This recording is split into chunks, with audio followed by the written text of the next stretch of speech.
Hey, everybody. Thank you so much for taking a few minutes today to chat with me about an issue that I think is really important.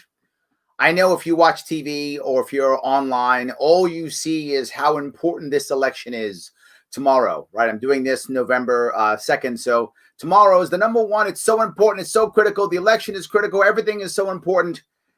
And I'm going to say something which may sound completely counterintuitive, but it is completely true. The election isn't the most important thing. The most important thing is the aftermath.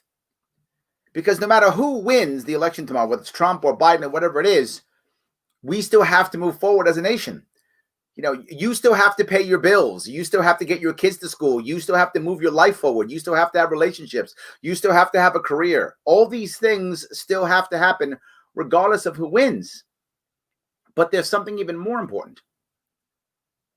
Whoever wins tomorrow, whenever we find out who wins, there's going to be tens of millions of Americans who think they've been cheated or robbed or that things are bad or horrible or the bullet that the winners believe they dodged. The other people think, no, they didn't dodge it. They took the bullet. Think if you're a hardcore Trump supporter right now watching. I know what you're thinking. You're thinking, of course, we have to vote Trump because, Biden wins at the end of the country. Well, if you're a hardcore Biden supporter, you think exactly the opposite is true. So regardless of who wins, you think, oh my God, the country's ending. Well, guess what? We have to talk to these people. What I've noticed so much in my social media feed, and I'm sure yours too, I've seen it within family and friends. I've seen it on TV. People who proudly say things like, well, I had to cut him loose because of his political views, or I can't talk to her anymore because of her political views. Or worse, I see people literally threatening online. If you don't believe that, Trump is great, or you don't believe that Trump is evil, then unfriend me now. How is that helpful? How is that helpful? I know you feel righteous. I get it. But how is it helpful? That person who believes whatever they believe after this election, guess what? They still believe it. They don't all of a sudden go, oh, I was completely wrong because an election didn't go my way. That's not how it works. Now, I know I hear all the time, people say, Larry, you don't get it. People who support the other guy are evil because, and they list the horrible things, right? How can you support Biden? He wants socialism. He's a pedophile. He sniffs kids, blah, blah, blah. How can you support Trump? He's a racist. He hates people. He hates black people, whatever is the thing of the day. And let's say, for example, they're all true. I don't know if they are. Some of you are mad at me for not jumping on one side or another, but I'm not going to do it. I'm not going to hate the other because it's just not helpful. And that's what I would ask you. If you hate the other and yell at the other person and say, how can you vote for Biden because of all these horrible things he is? Or how can you vote for Trump because of all these horrible things he is? Do you actually in your heart believe that that person who you're cursing or condemning really believes that their guy, Trump or Biden, is as evil as you think that he is, and they're for it and go, yay, I'm glad he's this evil thing, and I'm going to support him because I support these evil things? Of course not. Of course not. If you actually believe that someone in your life is that bad, please unfriend them and don't talk to them. Obviously, if you think there's actually a person who's that bad in your life, but they aren't. They believe what they believe. They've heard what they've heard. They've picked the lesser of two evils, and that's where they are. Maybe they're misguided. Maybe they're wrong, and you're right. Awesome. You're right, and they're wrong. But 1 week from now, they're still Americans. They're still with us. But Larry, how can you talk to these evil people? I'm going to give you the worst example I can possibly think of. The worst I can think of. Actual Nazis. Yes, not like people who run around with swastikas. I mean like the German Nazis of the 1930s and 40s. The actual Nazis. Them. I will say to everybody, we should have been talking to them too. Not someone, you're as bad as Hitler. I mean actual Hitler. Yes, we should have been talking to them even during the war. Still fight the fight, still fight them and talk to them. But we didn't. We didn't. FDR said, unconditional surrender. We will not talk to you at all. We're just going to fight you because we got to fight Nazis. We got to fight them and that's it. We got to fight them and that's all. Don't talk to Nazis. Fight them. That was FDR during World War II. In the 40s, the Germans tried to kill Hitler over 40 times. But they had no support from us. None. Imagine if we had spoken to the Germans during war while fighting. I'm not saying don't fight Nazis. I'm not saying that. I'm saying, talk to them. Hey, you want to start talking? Imagine if we made a deal 1944 when most Germans in leadership knew the war was over. They knew they were going to lose. And we had talked to them and said, hey, give us, Hitler and like 6 of the bad guys or whatever, whoever those bad guys were, and we'll talk peace. You pull back from France, you pull back from the Netherlands, you pull back from one of these countries, pull out of Russia. We'll talk peace. We'll talk peace. We're open to talking. Just give us the bad guys. We're open to talking. What if we had done that? And the Germans said, deal. We're going to lose this war anyway. Fine. Here's Hitler. Here's Himmler. Here's some bad guys. Can we talk peace? We'll stop fighting. Let's pull out and let's start talking peace. Think of all the people who wouldn't have died in that last year of the war. All the Russians, all the Americans, no D-Day, all the Germans who we didn't have to bomb, all the French who didn't have to die, all the people, the Italians in Italy who didn't have to die, all the Jews who were killed in the camps, all of those for that last year of the war don't have to die if we just talk. I'm talking to actual Nazis. That's what I'm saying. Even talking to them would have made our eventual pain better, but we didn't. We fought to the end, and we bombed them until millions more died. And now, 70, 80 years later, you know what we still have? Nazis. They didn't go away. Fighting and fighting and fighting didn't work. We still have Nazis. They didn't go away. But if you convince someone to not be a Nazi, that's how they go away. Even Abraham Lincoln said it. If I turn my enemy to my friend, haven't I destroyed my enemy? Yes. We are all Americans.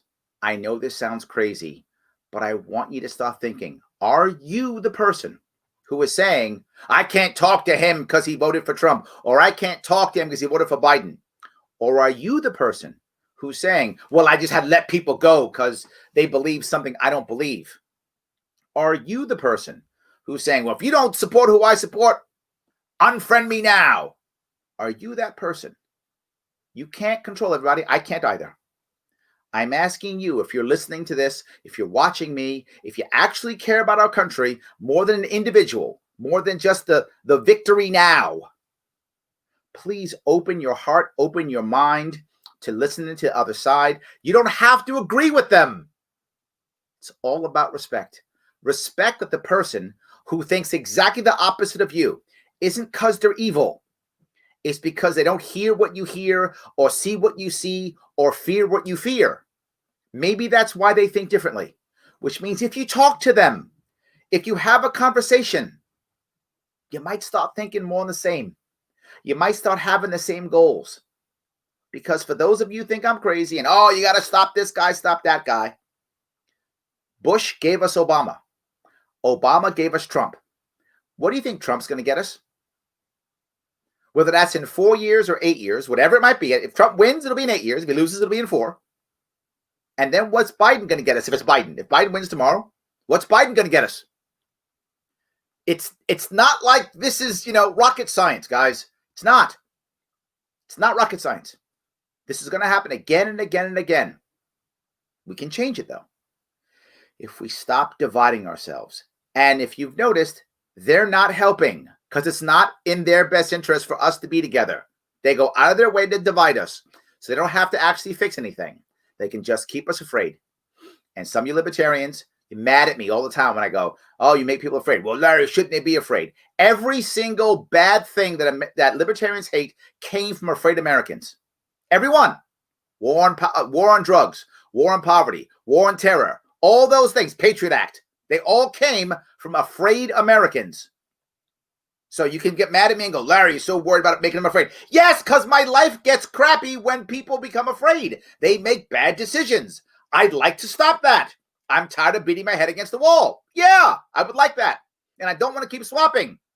Bush for Obama, Obama for Trump, and Trump for Biden, or if Trump wins, for whomever the Democrats bring up after that, who will be further left than Biden if Biden loses. It's not like this is a long-term win. If Biden wins, does Trump just go away? No. If Trump wins, do Democrats just go away? No. There has to be a long-term answer. And I'm asking each of us. I can't change the world. I hope I can change myself and you can change yourself. When you feel yourself going, I'm going to shut down and ignore the other, I'm asking you to simply keep the dialogue open. That's it. I'm asking you to not do the unfriend me now. I'm asking you to not do that. I'm asking you to not do, you don't have to respond. You don't have to respond. Just don't shut off communication. Because no matter what in the future, we're all Americans.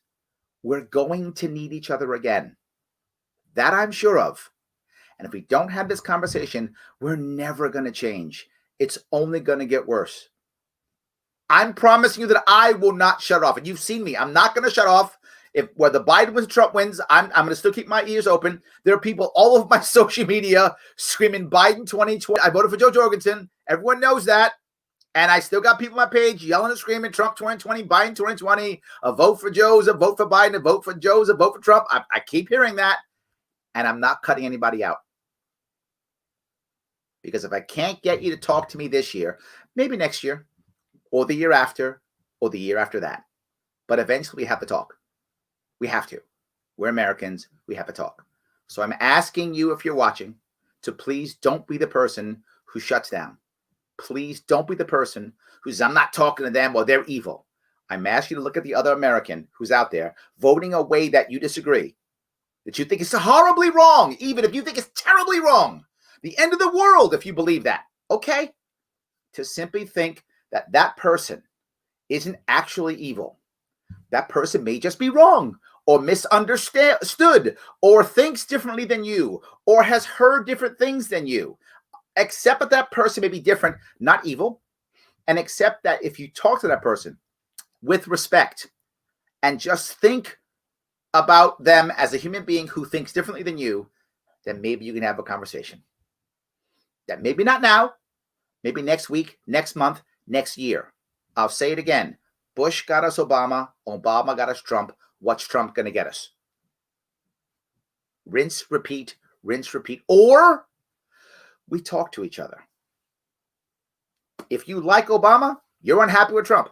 If you like Trump, you were unhappy with Obama. That's kind of how that works. And guess what's going to keep happening? But we can change that. Each of us individually.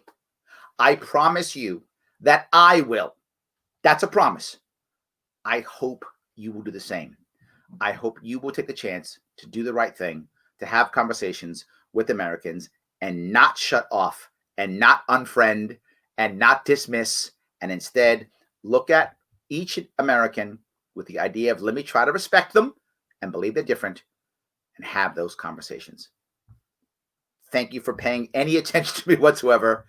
Let's try to do the best that we can and move forward. Remember, whatever happens tomorrow, whether you win or you lose, we still have to pay our bills the days after. We still have to move forward the days after. Our country doesn't go away because Trump or Biden wins tomorrow. Either way, we still have a nation. Either way, we still have to move forward. And we can't do it apart. We've got to do it together. No matter what, got to do it together. Guys, thank you so much. Whichever side you're voting for, I hope your side wins. But if it doesn't, please try to be a calm and humble loser. And if your side wins, please try to be a magnanimous and open winner. Because either way, we have to talk. Have a good day, guys.